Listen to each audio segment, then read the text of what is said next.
자, 하나님 말씀 같이 보시겠는데 역대상 11장 11월에 했더니 11월에 했는데 11장 1절부터 9절 말씀 보시겠습니다. 역대상 11장 1절부터 9절까지 구약성경 627쪽에 있습니다.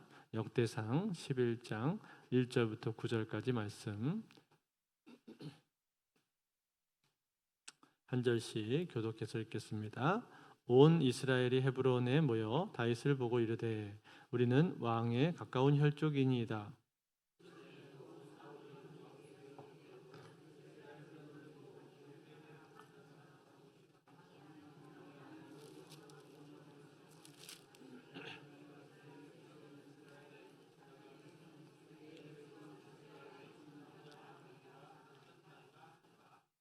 이에 이스라엘의 모든 장로가 헤브론에 있는 왕에게로 나아가니 헤브론에서 다윗이 그들과 여호와 앞에 언약을 맺으매 그들이 다윗에게 기름을 부어 이스라엘의 왕으로 삼으니 여호와께서 사무엘을 통하여 전하신 말씀대로 되었더라.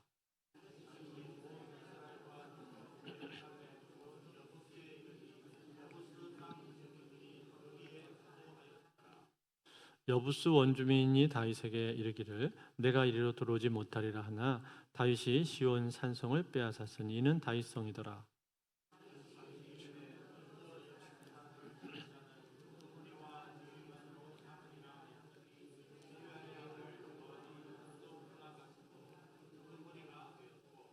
다윗이 그 산성에 살았으므로 무리가 다윗성이라 불렀으며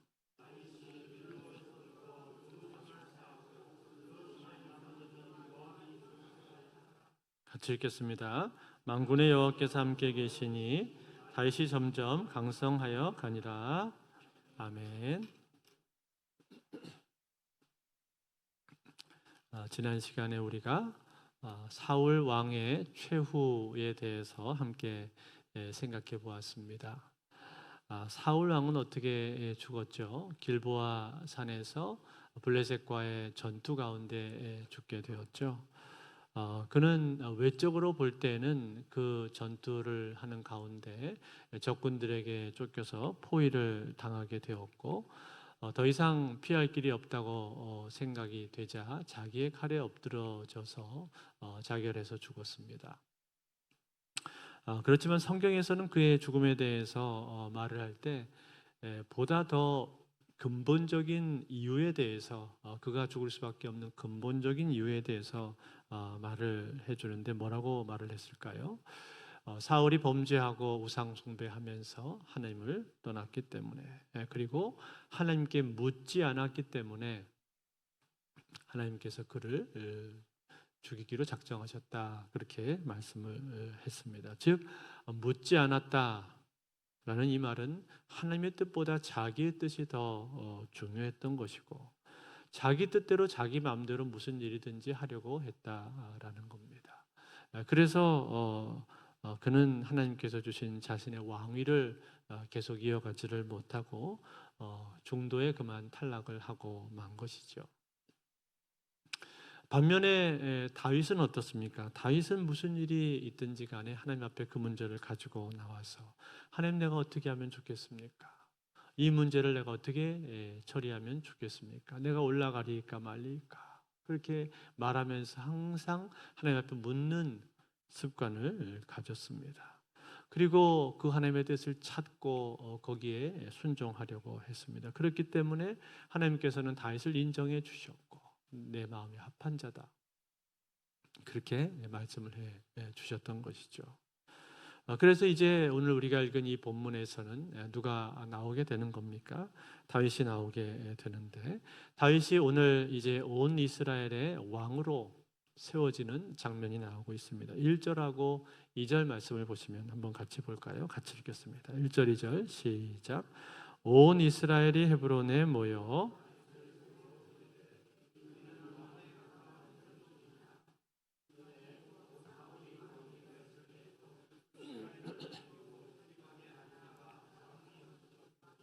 왕이 하나님 여호와께서도 왕에게 말씀하시기를 내 백성 이스라엘의 목자가 되며 내 백성 이스라엘의 주권자가 되리라 하셨나이다 하니라.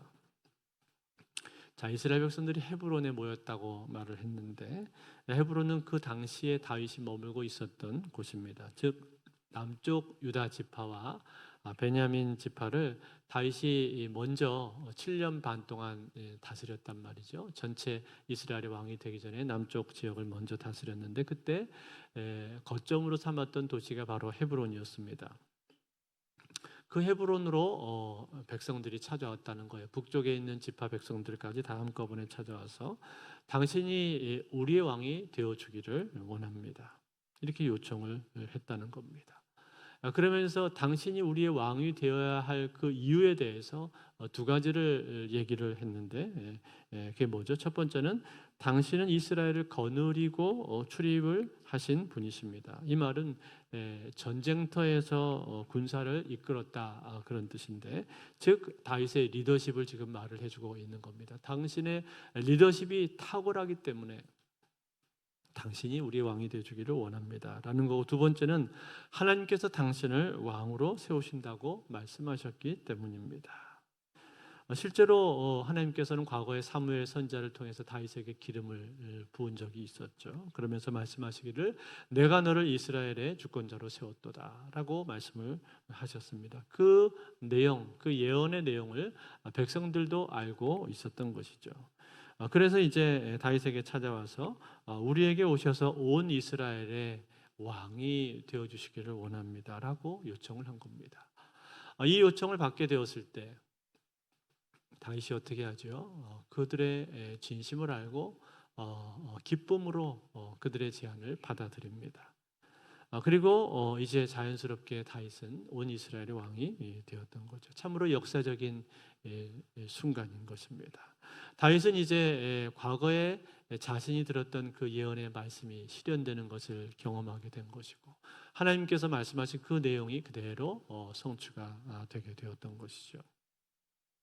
자, 이렇게 해서 다윗이 이스라엘의 왕이 되었는데 왕이 된 다음에 다윗이 가장 먼저 했었던 일이 무엇입니까? 그것이 오늘 본문에 나오는 주된 내용인데 가장 첫 번째로 다윗이 했었던 일은 예루살렘을 정복하는 일이었습니다. 예루살렘.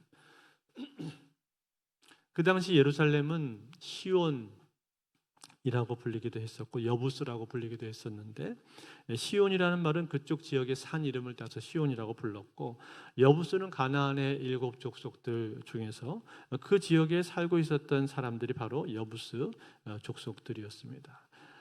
이걸 보면 뭘 알 수가 있습니까? 여호수아가 과거에 가나안 땅을 점령할 당시에 이 여부스 땅을 온전히 점령하지를 못했구나 하는 것을 우리가 알 수가 있죠. 실제로 한때 정복을 한 적이 있기는 있었습니다만 또다시 여부스 족속들에게 그곳을 빼앗기게 되어서 그 이후로는 무려 400년 동안 이 예루살렘 성 여부스는 이스라엘이 차지하지를 못했습니다. 이방인들에게 내어주고 말았단 말이에요. 그런데 이 여부스 즉 예루살렘을 보게 되면 이 예루살렘은 지형적으로 볼 때 독특한 지형이 있습니다. 그것은 이스라엘 전체 지도로 보자면 가장 가운데 중심에 위치한 도시가 예루살렘이고 또 지대가 높아서 천혜의 요새와 같은 그런 도시입니다. 때문에 이곳을 정복한다는 것은 사실 그렇게 쉬운 일이 아니었습니다. 그러나 다윗은 이제 온 이스라엘의 왕이 되었을 때 무엇을 내가 가장 먼저 할 것이냐? 예루살렘을 정복해야 된다. 이것이 다윗의 마음속에 있는 중요한 생각이었어요. 그래서 그 일을 과감하게 시도를 합니다. 그때 여부수 족속들이 다윗이 여부수를 점령하려고 한다라는 소식을 듣고 어떻게 합니까? 여기는 자세히 안 나옵니다만 사무엘하 5장 6절에 보면은 이 여부수 족속의 반응이 자세히 기록되어 있는데 이렇게 나옵니다. 이것도 같이 읽겠습니다. 시작. 왕과 그의 부하들이 예루살렘으로 가서 그 땅 주민 여부수 사람을 치려하며 그 사람들이 다윗에게 이르되 내가 결코 이리로 올라오지 못하리라. 맹인과 다리 저는 자라도 너를 물리치리라 하니 그들 생각에는 다윗이 이리로 들어오지 못하리라 하미나.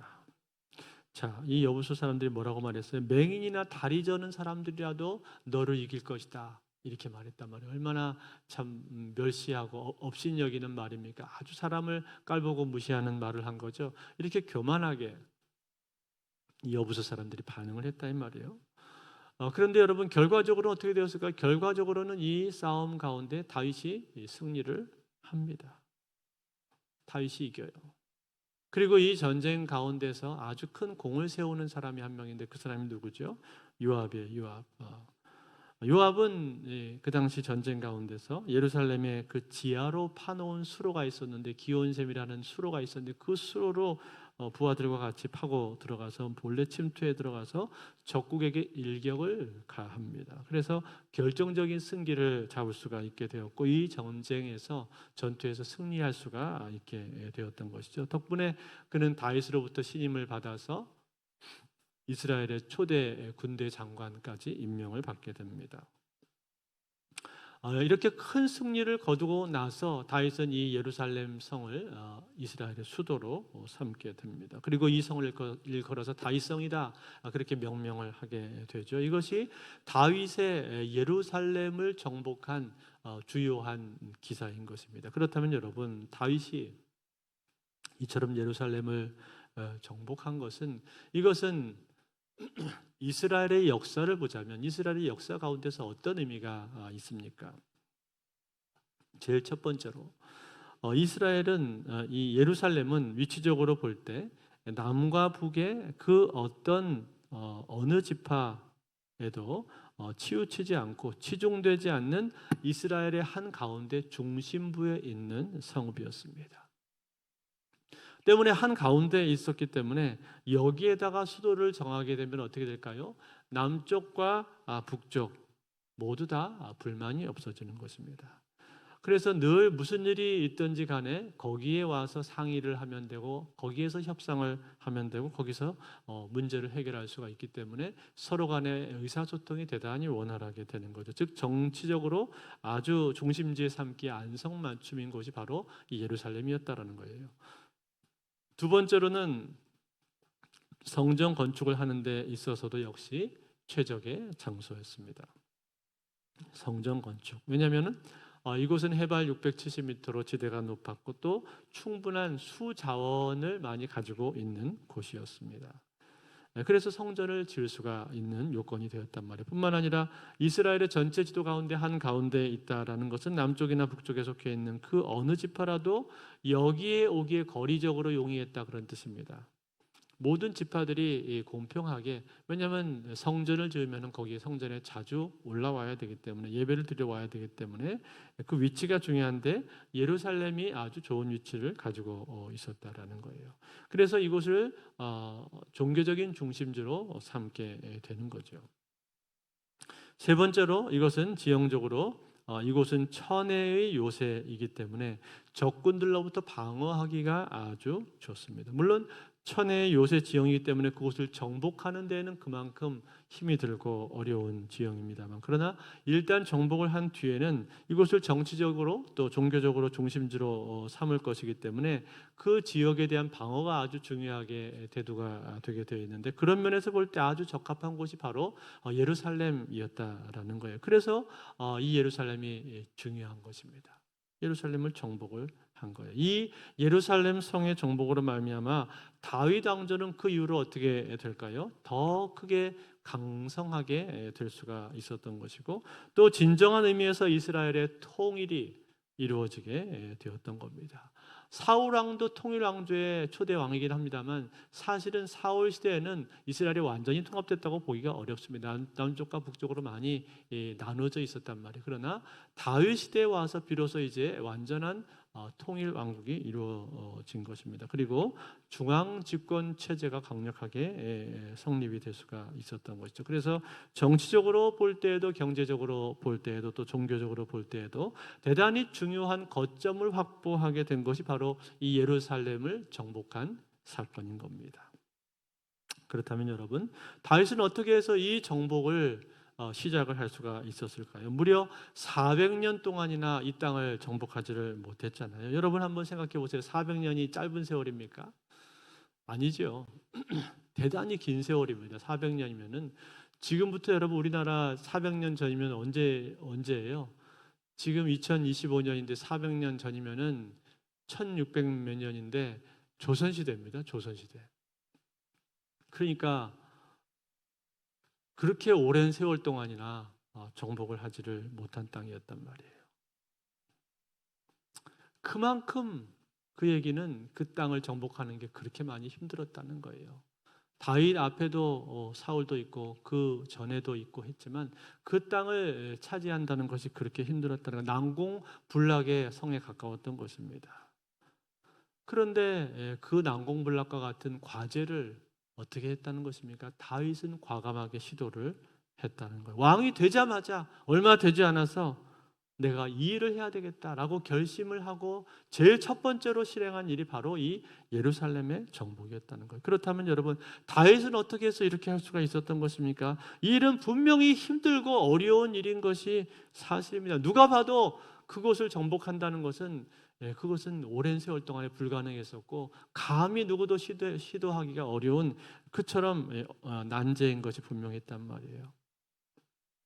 그러나 다윗은 이 일에 대해서 이 일은 반드시 해야 될 일이라고 그렇게 생각을 한 겁니다. 즉 예루살렘 성을 정복하지 않고서는 이스라엘의 미래가 별로 없다라고 본 겁니다. 우리가 앞으로 미래를 향해서 더 발전하고 도약을 하기 위해서는 반드시 예루살렘은 점령을 해야 된다. 그렇게 전략적으로 판단을 하고 이 성을 중요하게 생각을 한 겁니다. 즉 앞으로 이 나라를 위해서 반드시 넘어야 할 산이 바로 이 예루살렘 정복이다라고 생각한 거예요. 그래서 아무리 힘들고 어려워도 이 일을 먼저 그가 실행을 한 겁니다. 그리고 이 일을 그가 실행을 했을 때 실제로 어떻게 되었습니까? 이 일을 성공하고 나서부터는 다윗의 왕조가 승승장구하는 모습을 보게 됩니다. 더 나라가 발전하고 부강하게 되고 강력한 그런 힘을 발휘하는 것을 보게 된단 말이죠. 이것이 바로 예루살렘 점령의 중요한 의미인 겁니다. 사랑하는 성도 여러분, 오늘 이 내용을 보면서 우리는 무엇을 배워야 되겠습니까? 여러분, 우리의 인생 가운데도 어려운 과제들이 있지 않습니까? 어렵고 힘든 일들이 우리 앞에는 늘 있단 말이죠. 여러분, 그렇게 어려운 과제들 우리가 맞닥뜨리게 될 때 그때 어떻게 해야 됩니까? 그 과제를 우리가 맞닥뜨렸을 때 피해서는 안 된다는 겁니다. 회피하고 도망을 가서는 안 된다라는 겁니다. 여러분, 우리는 어려운 일이 내 눈앞에 닥치면 보통 어떻습니까? 본능적으로 피하려고 하죠. 혹은 안 되면 그걸 뒤로 미루지 않습니까? 에이, 나중에 하지 뭐, 나중에. 그러면서 뒤로 미룬단 말이에요. 그렇지만 여러분, 미루면 어떻게 됩니까? 미루면 그 일이 해결이 됩니까? 해결이 안 되죠. 미룬다고 해서 해결되는 것은 없습니다. 그리고 뒤늦게 하려고 하면 더 어렵단 말이죠. 문제는 뭐예요? 문제는 대부분의 어려운 일은요, 중요한 일이라는 거예요. 대부분의 어려운 일이, 우리의 인생 가운데 있는 어려운 일들이 사실은 중요한 일입니다. 여러분, 그렇지 않습니까? 한번 생각해 보세요. 학생들에게 있어서는 공부하는 일이 어렵잖아요. 공부하는 일 쉬운 사람이 어디 있습니까? 이 세상에 다 공부하는 건 어려워요. 그런데 중요한 일이란 말이에요.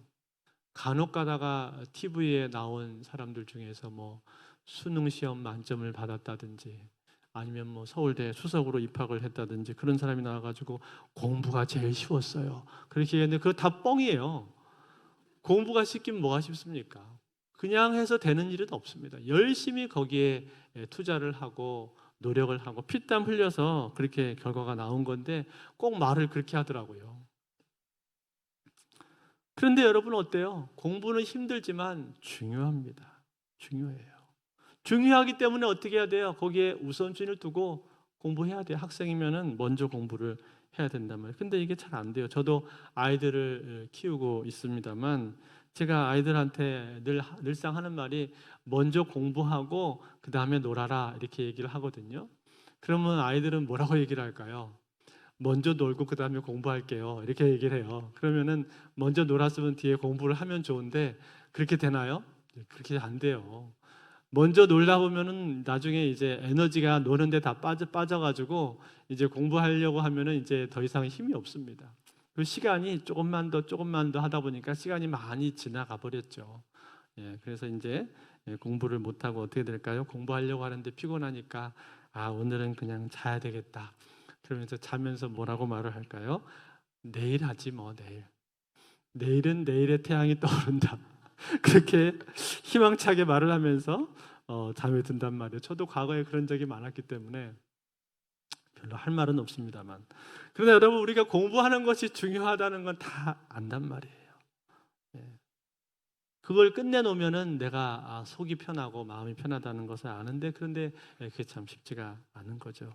여러분, 공부뿐만이 아닙니다. 우리의 인생 가운데 힘들고 어려운 일들이 많이 있지 않습니까? 어려운 도전들이 많이 있지 않습니까? 그런데 어려울수록 우리는 어떻게 해야 될까요? 그 일을 먼저 우선순위에 두고 해야 됩니다. 저의 경우에는 가장 어려운 일이 설교하는 거예요. 설교하는 거. 설교는 항상 긴장되고 항상 어렵습니다. 또 뭔가 새로운 것을 이렇게 만들어내고 창작을 해야 되기 때문에 항상 고통스러워요. 그 전에 제가 있던 교회 원로 목사님은 해산의 고통이다 그렇게 말씀을 하시던데, 늘 고통이 따릅니다. 설교문을 쓰기 시작하려고 딱 자리에 앉으면요, 몸이 자동적으로 오늘 내가 설교 준비를 하는구나 그러면서 너무 기쁘고 행복하다 이렇게 말씀을 준비할 수 있다니, 그러면서 막 엔돌핀이 돌고 막 이렇게 됐으면 좋겠는데 실제로는 그렇게 잘 안 돼요. 실제로는 설교 준비를 하려고 딱 앉으면은 오늘은 어떤 내용을 써야 될까? 오늘 이 말씀을 가지고 성도들에게 은혜를 끼쳐야 되는데 어떤 말씀으로 은혜를 끼쳐야 되나? 그런 생각을 이제 하면서 책상 앞에 앉게 된단 말이에요. 그러니까 이게 힘이 들고 에너지가 많이 들기 때문에 저도 모르게 자꾸만 피하려고 들어요. 피하려고 들고 미루려고 합니다. 그래서 설교문을 지금 써야 되는데 설교문을 안 쓰고 갑자기 책을 펴가지고 책을 읽지를 않나, 엉뚱한 딴 일을 이렇게 하지를 않나, 그러는 제 모습을 제가 본단 말이죠. 그렇지만 그거를 하지 않으면 나중에는 더 큰 고통이 따르게 됩니다. 그걸 제가 알아요. 그런데 어쩌다가 설교문을 아주 빨리 작성하는 날들이 있어요. 그러면 얼마나 마음이 홀가분하고 좋은지 모릅니다. 그래서 설교문을 다 써놓고 나면은 그 다음부터 많은 일들을 막 이렇게 할 수가 있어요. 그러면서도 아주 기쁘고 신나게 여러 가지 일들을 막 하게 됩니다. 능률이 더 몇 배로 오르게 되는 거죠. 왜냐하면 설교 준비를 끝냈으니까, 중요한 거를 내가 먼저 했으니까, 중요한 걸 끝내놓으니까 다른 일들도 쉽게 한단 말이죠. 그런데 설교 준비를 끝내놓지 못한 상태에서는요, 이 사람 저 사람 만나서 대화를 해도요, 그게 이렇게 막 마음 가운데 편하지가 않아요. 뭔가 일을 하긴 하는데도 계속 한쪽 마음 한켠이 무겁습니다. 설교 준비해야 되는데 그 부담감이 계속 마음속에 있는 거예요. 그러니까 능률도 떨어지는 거죠. 그거를 알면서도 내가 설교 준비를 빨리 끝내야지 늘 하는데도 이게 참 인생이 얼마나 이게 참 안 바뀌는지, 사람이 늘 그런 고통을 제 마음속에 겪습니다. 사랑하는 성도 여러분, 여러분들 어떻습니까? 여러분들에게 있어서 가장 어려운 일은 무엇입니까? 여러분들이 넘어야 할 산은 무엇입니까?